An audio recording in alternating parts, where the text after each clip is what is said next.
welcome back to the Red Zone. 6:04 on the campus of Illinois State University, and not such a beautiful Thursday night, is it? It's raining out, but we're in here. We're doing our thing. That's the thing. We're nice and cozy in the studio, so we're good. We're dry in here. We're ready to talk a little cross country. How about you? Oh, I'm ready. It's a little warm in here, though. I was saying during the break, it's a little too hot in here. It is. We could use a fan. I know Steve, our advisor, doesn't want it because of the noise. But we can get some silent fans. Silent fans are definitely a thing. Absolutely.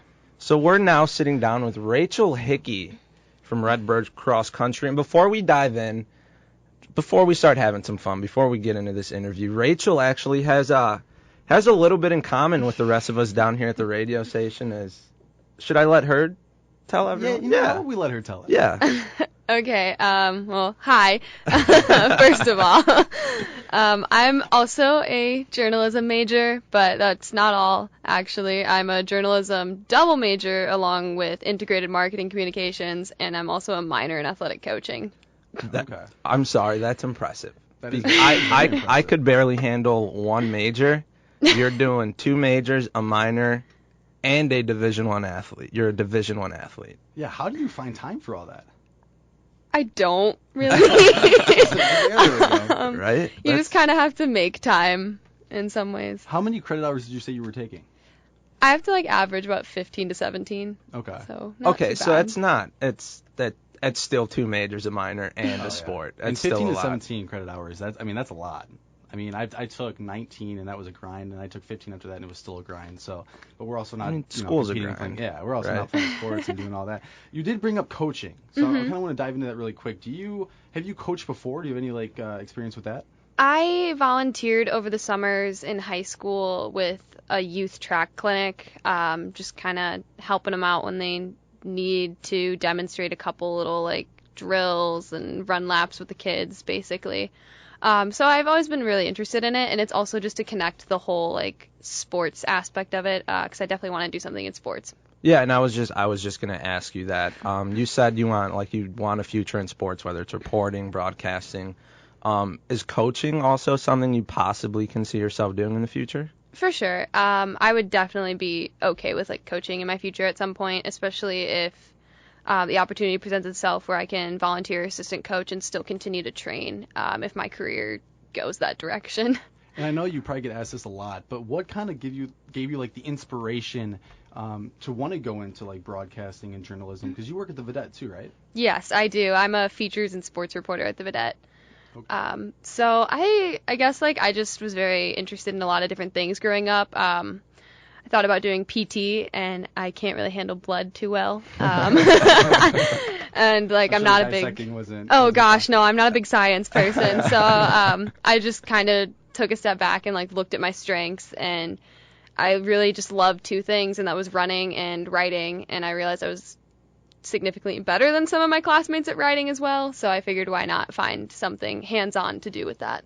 And I'm sure you were probably significantly better at the running part, too, than most of your classmates. Sure. I mean, just taking a look at what you've done just this year, you've had really solid past 2 weeks, 2 straight weeks, NBC Women's Runner of the Week. You set, I believe it was you increase your 5K time decrease your 5K time there you go. by 13 seconds or something, around there. Yeah, I set a new personal best is how we refer to it. Yeah, and then last week, you ran the fastest 6K out of anyone in the Valley.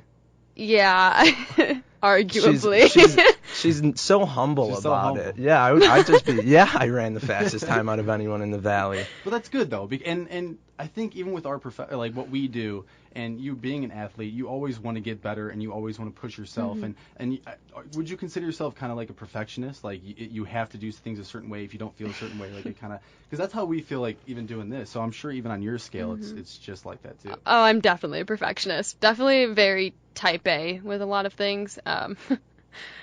Yeah, my planner is absolutely crazy. I have to write every single thing down. So I like that. And so, I wish I could do that. Oh, me too.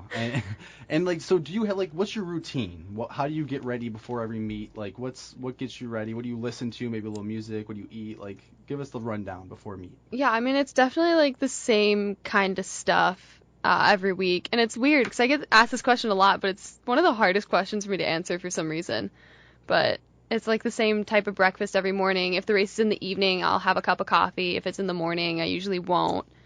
But just like a bagel and peanut butter type stuff. And then I guess just kind of hang out, try not to get too in my head. There's a playlist that a bunch of us made over the summer, a bunch of athletes, I should say, that went to Costa Rica over the summer for the U20 Pan Ams. We all collabed and made a Spotify playlist, so that's usually what I'll listen to. It's got a lot of random stuff in it. I can't really explain half the stuff in there, but it's fun. And how was that experience down in Costa Rica? I can't really put it into words how, like, exciting and how just, like, cool that was. I know cool is, like, a bad word to use. Well, it's no, not very descriptive. I get it. Yeah, but it really was just, like, life-changing for me. So you got to do that, and then we'll stay kind of last year, too. You, as a freshman, a true freshman, you competed in the MVC Championships. You were in the NCAA Midwest Regional. What was that like, just being a freshman, being at the NCAA Regionals where, the country's elite are there? And how'd that feel being a true freshman, being able to say, like, wow, I'm already a part of the country's elite? It's definitely, like, the kind of stuff that I talked about with Coach Bovey when I was being recruited to come here, was to be able to do that and be a contributor on the team right away.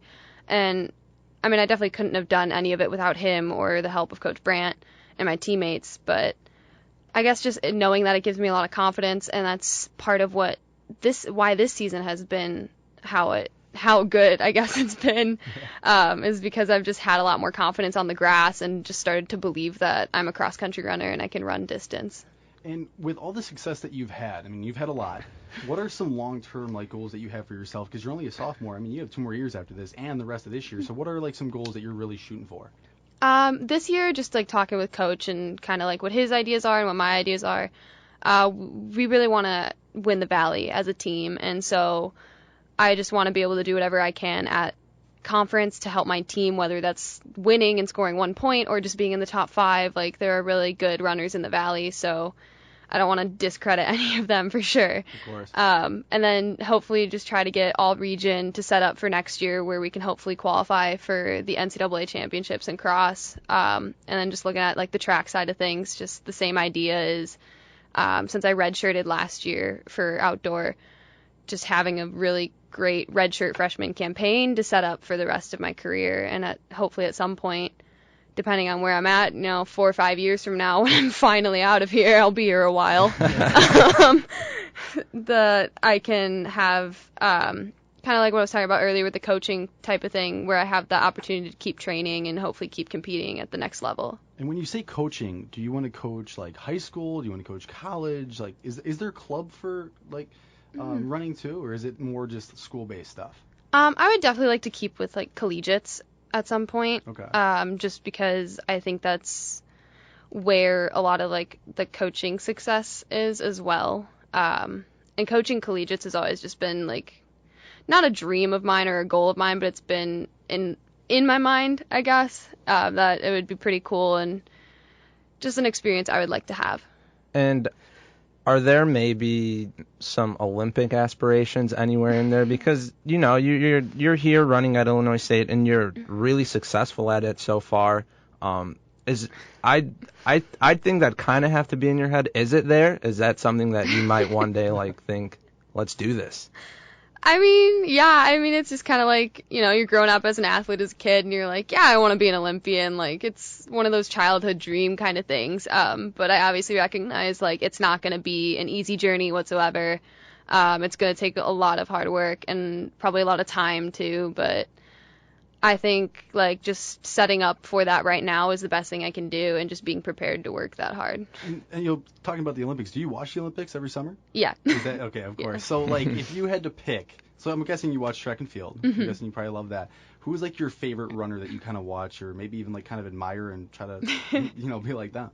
That's actually a really easy question. Emma Coburn, 100%. Oh, okay.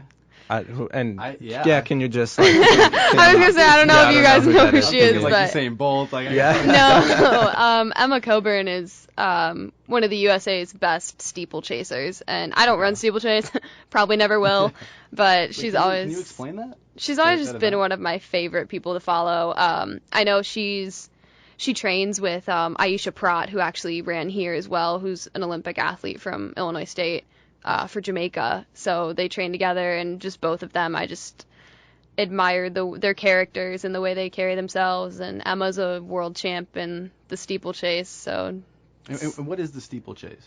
Yeah, so right now?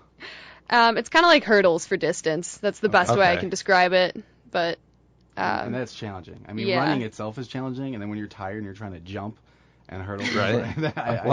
I could barely just do the running part. I could barely get past just the running part. All right, I want to ask you a couple more like lighthearted questions.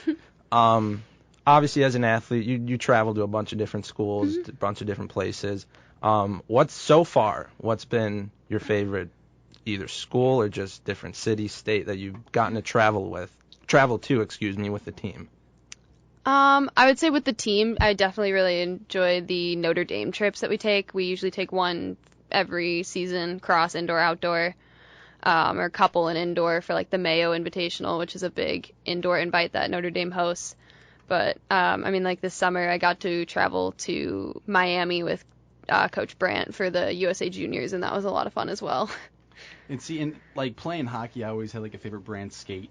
So I think that's kind of relates to you. Mm-hmm. Do you have like a favorite brand shoe that you go to, or do you kind of just wear everything?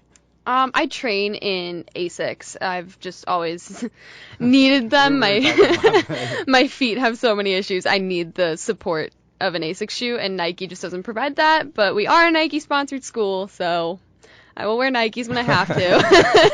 See, and running, I mean, when I think about it, I have some nightmares because I had really bad shin splints. Have you ever had anything like that with running, or? Minus the one injury last spring that put me on crutches and forced me to redshirt outdoors. I've actually been, knock on wood, pretty fortunate with major injuries. I've had a couple like IT band issues, but. Okay. And last question here before we let you go.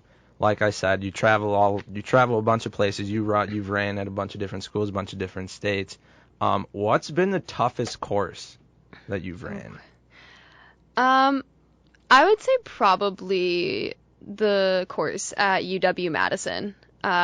We ran that last year for the pre-national invitational, and I don't know if it was because it was below freezing temperatures that day or the course was really just that bad, but it was a rough day. I know we said last question, but it's fine. It's going so fast. Yeah, all right. We're losing time, but just some fun questions for you. I know you have such a busy schedule. Mm-hmm. Do you still get to watch like Netflix or stream TV, anything like that? Oh, for sure. Yeah, I make time for that too. She's like, absolutely. What's your like favorite go-to show? Friends. Okay. Mm-hmm. Have you seen Breaking Bad? I have not, but my brother is a huge fan. Is he ready for the El Camino movie tonight? I'm sure he would be, but he is up in the Cascade Mountains right now, so really? I don't think he gets television service. What's he doing up there? He's just doing some, like, I guess, philanthropy work and managing some water systems up in Holden Village. It's like a little religious community. Okay. So. Wow, that's really awesome. Cool. Yeah. Wow. Get to go visit him in December, so I'm definitely looking forward to that. So do you ski and stuff like that? No, but I'm going to learn, I guess. All right.